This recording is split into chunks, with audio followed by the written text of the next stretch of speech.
Hello there, it's Sandy Allnock with Create in Color for this month, and I'm bringing you two firsts. One is I think I've never colored flowers here on the MFT channel before, and I don't think, ever used my Zig Clean Color Markers.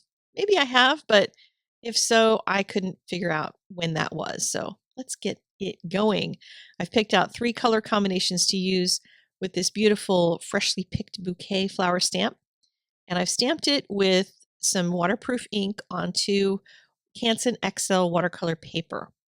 Now, the Canson XL watercolor paper is going to be a little easier for blending if you're not using, especially if you're not using water. You can use a brush and water to blend these, but I'm going to try to do it with just the markers themselves and see if I can achieve a nice smooth blend that way using three colors. You don't have to use three colors. You can certainly do this with two, depends on your color choices.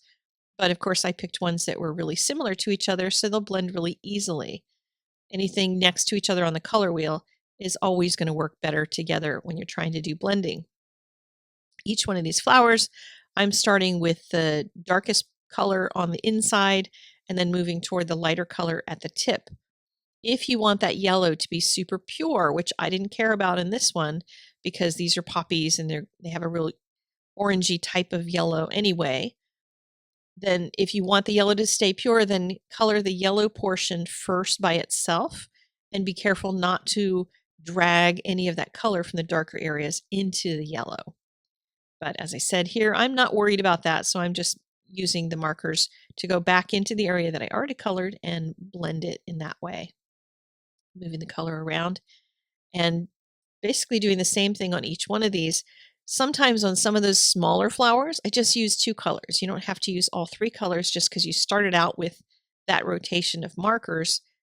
If it's only a little tiny piece of it, then use just a little bit of color, and that works just fine. A little bit about the colors that I chose for my flowers.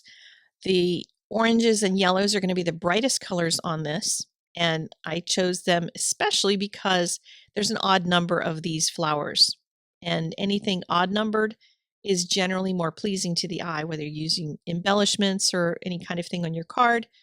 If you use three of something rather than four, it's more pleasing. If you have sequins you're adding on to something, add them in groups of odd numbers as opposed to even numbers. There's just something the brain kicks in and likes more about an odd number.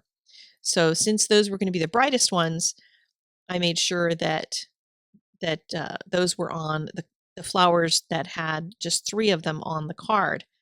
The other two, there's two flowers of these, is the complement of the yellow and orange is kind of these purpley pink colors.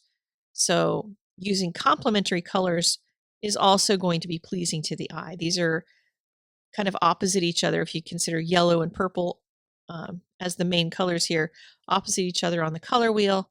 And that's always a fun way to choose some colors. Look at the color wheel and see if there's some relationships, things that are across from each other, or if there's triadic colors, they're equidistant from each other on the color wheel.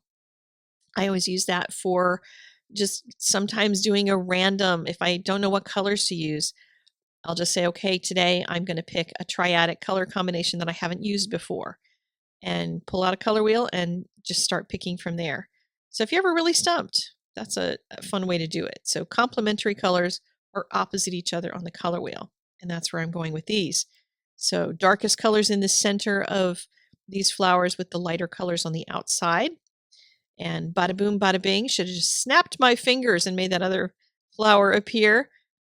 But I figured you saw one flower, didn't need both, and I'm going to use two of the orangey colors to do the centers of those. That's also going to tie those in with the colors of the poppies. Now, when it comes to the leaves, there's different leaves here for the two different flowers. And these kind of fancy shaped ones down here they belong to the poppies. If you know anything about poppies, they have these kind of fancy, funky leaves. So I'm going to use the three colors that I chose, which are all listed over on the blog. So you can go see all of that if you want to follow along and color them with these colors.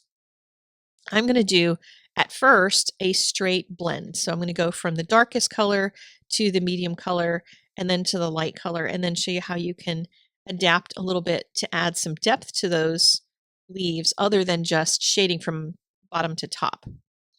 And as I'm doing here, feel free to turn your paper upside down when you're coloring. Lots of times I tape my paper down when I'm doing videos because I want it to be stable for you and not move around. But I figured with the zigs, I'm trying to pull the darker color toward the lighter color.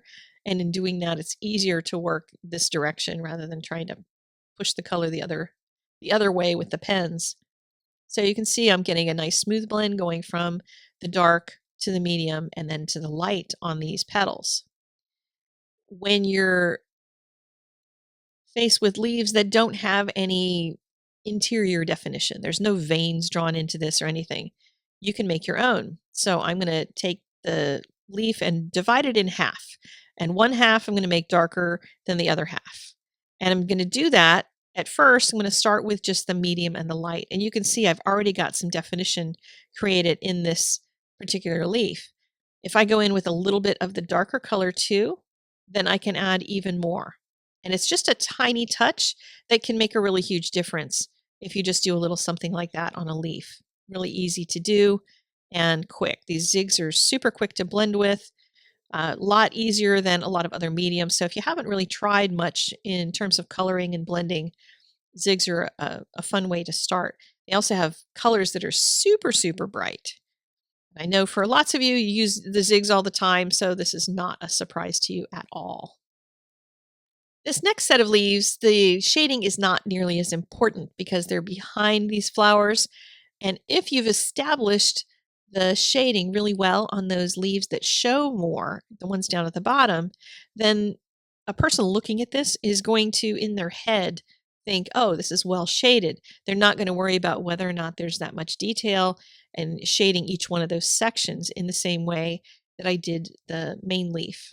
So try to nail in one area the shading, and you can get away with just doing something really simple elsewhere. I'm not going to put any shading in these stems at all. Just going to do a single solid color. Now for this second set of leaves, I wanted a different kind of green because it's obviously a different plant, totally different type of leaf. So I put a little green in there and then used my yellow marker to pull some of that green into it and make more of an olive type of green. So I am a lazy person. I don't like to go out and get another marker out, and I didn't feel like it. So I just mixed my own green this way. Really easy to do with the zigs. You just have to scribble that yellow marker off on a piece of scratch paper when you're done so you don't end up with green in your yellow or chocolate in your peanut butter. Although I don't understand why chocolate in your peanut butter has ever been a bad idea. Okay, next up, I added a little bit of pollen to my card because it is allergy season. Anybody else suffering from that? It's a little less bad this year than in the past, but it's still here. So my card is all done. Thought I'd show you the sentiment. I put it on a little banner and some adhesive on the back of it and decided to wrap it around my popped panel. So you can see I've scored it so that I can wrap it around underneath and then just glue it down on the front of the card. So I've popped it. I have a pink panel underneath of it that's just peeking out on one side. The yellow card base sticks out a little bit on one side, a little more on the other side, which is a design feature I've always liked. I like something that's a little uneven, but I also noticed trimmed the card down so it's a little thinner than a normal A2 size card. Sometimes if you've got too much white space, that's an easy solution. Just change the size of the card. On my Facebook page, I'm going to do a live video tonight, and you can color along with me, download the little beaver image, and we're going to learn how to draw a beaver den with Zig Markers. It's going to be kind of fun. So I hope you'll join me. The downloadable link for the image is on the blog post, and the color list and everything will come with that. And that's about it. I will see you tonight, I hope, with your Zig Markers in hand. Wear your PJs, and I will see you this evening. Take care, guys. Bye-bye.